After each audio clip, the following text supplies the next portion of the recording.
পুনবাৰ পিতৃসম বৈষ্ণৱসকল, গংগাৰূপা মাতৃসকল তথা সমধৰ্মপ্ৰাণ ৰাইজলৈ আমাৰ শ্ৰদ্ধা আৰু মান্যানুসাৰে আমি সেৱা নিবেদন কৰা হৈছে।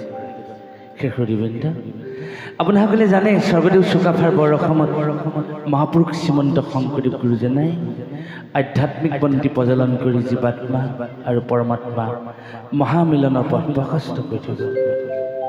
আজি ঐতিহাসিক উত্তৰ লখিমপুৰ জিলাৰ ঐতিহ্যমণ্ডিত পহুমৰা গাঁও আমাৰ কৌতিপুৰুষৰ সৌভাগ্য।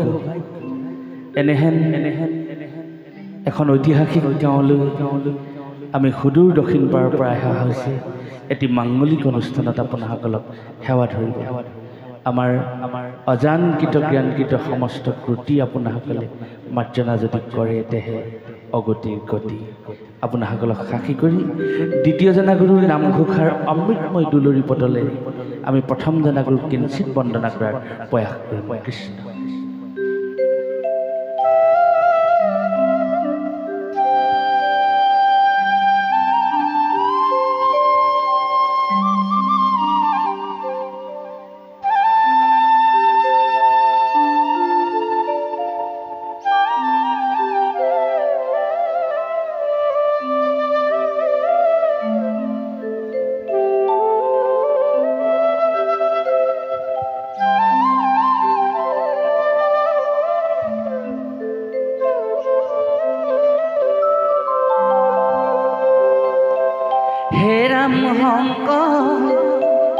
গুৰুৱে নামৰ মালা গাঁঠিলে, হেৰাম ভক্তিৰে ভকত সাদৰেৰে যাচিলে।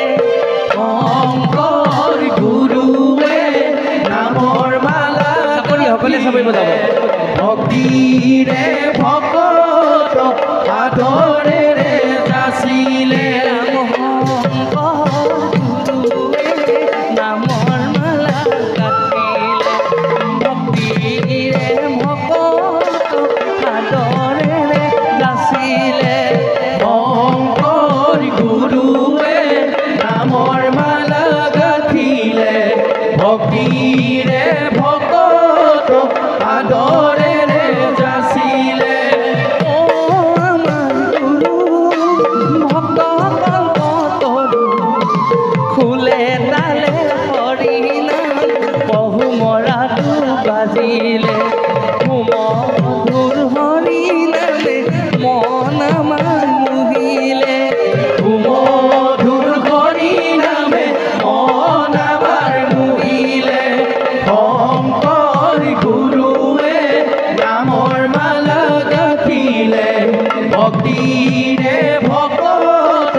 ভক্তিৰে ভকত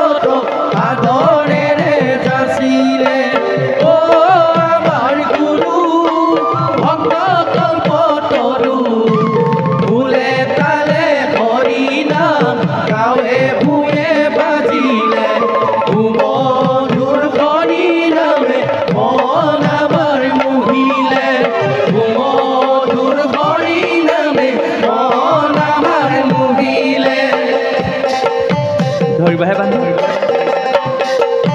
চাপৰি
ভক্তিৰে ভকতক যাচিলে শংকৰে নামৰ মালা গাঁঠিলে ভক্তিৰে ভকতক যাচিলে কিনো মধুৰ ঘূৰে খুল তাল নেগেৰাৰে কিনো মধুৰ ঘূৰে খুল তাল নেগেৰাৰে আজি আমাৰ মাজত বাজিলে মধুৰ হৰি নামে মন আমাৰ মুহিলে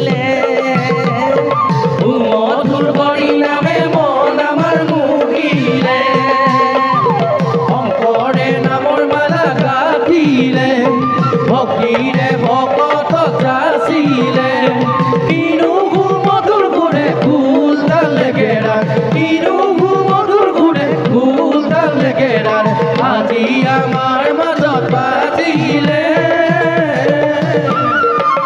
মধুৰ হৰি নামে মন আমাৰ মুহিলে মধুৰ হৰি নামে মন আমাৰ মুহিলে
তাৰিলা সংসাৰ সিন্ধু হেনয় কৃপালু শংকৰ বিনাই নাই জ্ঞান বন্ধু। সেই প্ৰভুসকল আপোনাসকলে জানে সত্যযুগত কৃষ্ণ বস্তুক লগ কৰাৰ অন্যতম ব্যৱস্থা আছিল ধ্যান। জীৱই শত সহস্ৰ বছৰ ধ্যান কৰিলেহে কোনোবা এজনৰ ভাগ্য উদয় হয়, ঈশ্বৰ আত্মাক লগ পাব। ত্ৰেতা যুগত আছিল যজ্ঞ। সহস্ৰ বছৰ জীৱই যজ্ঞ কৰিব লাগিব বা যজ্ঞৰ প্ৰস্তুতি কৰিব লাগিব। দ্বাপৰ যুগত পূজা এই তিনিকালৰ তিনি নীতি নিবন্ধক নস্যাৎ কৰি পৰম গুৰুজনাই দি থৈ গ'ল কলি যুগত অমৃতময় নাম। এক নামে যত পাপ সংঘৰিতে পাৰে, ততেক পাতকি পাপ কৰিতে নোৱাৰে। এই নাম মহিমাৰ কথা ইমান সুন্দৰভাৱে মহাপুৰুষ শ্ৰীমন্ত মাধৱ গুৰুজনাই আপোনাসকলে জানে, আপোনাসকলৰ লখিমপুৰ জিলাতে উপজিছে গুৰুজন নাৰায়ণপুৰত। গতিকে সেই পৰম গুৰুজনাই ইমান সুন্দৰভাৱে নামঘোষাৰ দলুৰী চন্দত কৈছে বোলে সত্য যুগে ধ্যান, ত্ৰেতা যুগে যজ্ঞ, দ্বাপৰ যুগত পূজা, হে ৰাম কলিত হৰিৰ কীৰ্তন বিনাই আৱৰ নাহিকে আৱৰ নাহিকে কলি যুগত শ্ৰেষ্ঠতম নবিদ ভক্তিৰ ভিতৰত শ্ৰৱণ কীৰ্তনকে শ্ৰেষ্ঠ মান্যতা প্ৰদান কৰিছে পৰম গুৰুজনাই। আপোনাসকলে জানে শংকৰ মাধৱ বৈকুণ্ঠলৈ গুচি গ'ল। পৰৱৰ্তী ক্ষণত কোনো এজন মহাসন্তই লোকসংগীতৰ আধাৰত পৰিৱেশন কৰি থৈ গ'ল বোলে গোবিন্দৰ গুণকৰ্ম কীৰ্তনতে বাহে ধৰ্ম, শ্ৰৱণতে পাপ হইব নাশ, জানি বান্ধৈ লোৱা নাম, গুৰুজনাই দিয়া দান, হৃদয়তে হৰি লৈব বাস, হৃদয়তে হৰি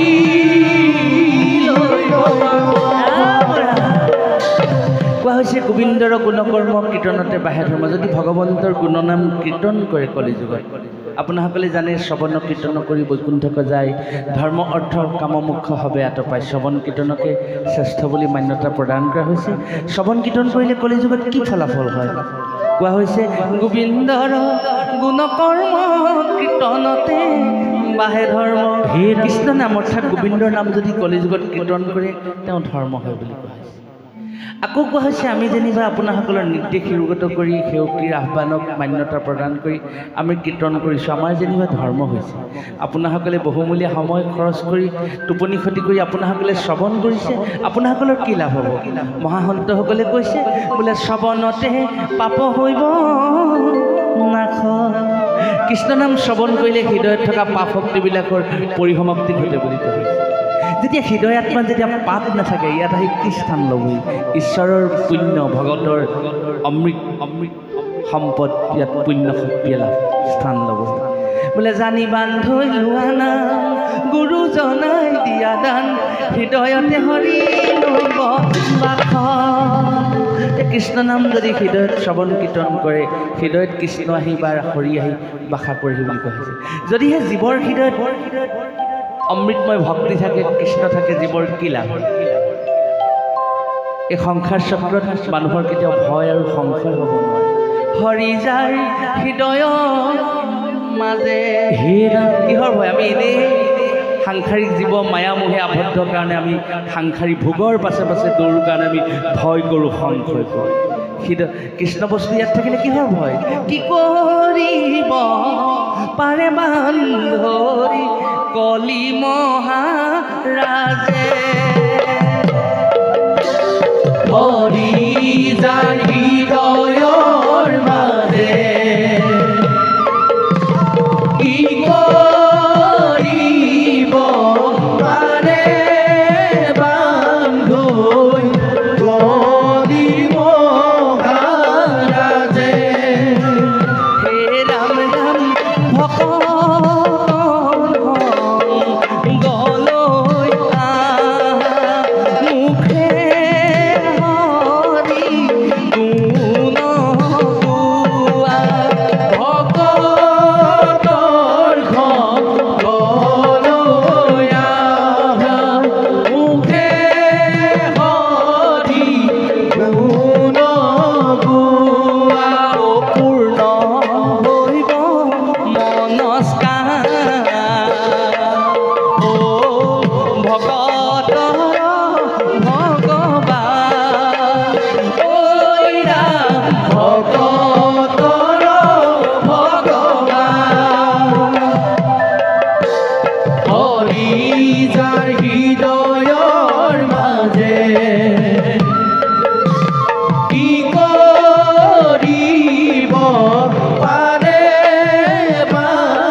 ধৰিবাহে বান্ধৱ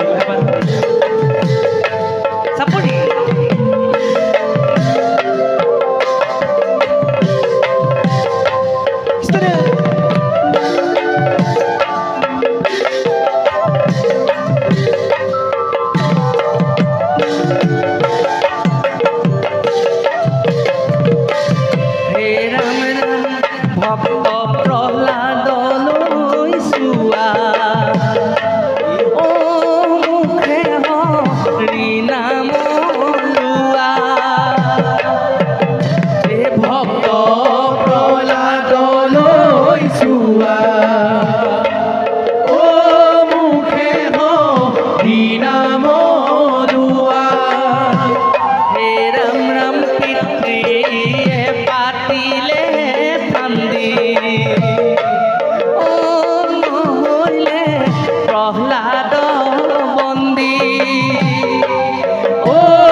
ভকতৰ প্ৰাণ বন্ধু প্ৰভু ভগৱান অ প্ৰভু ভগৱান নদী মেলি দিলে গুৰুজনাই ভকতি পাঞ্চল মাধৱদেৱে দেখো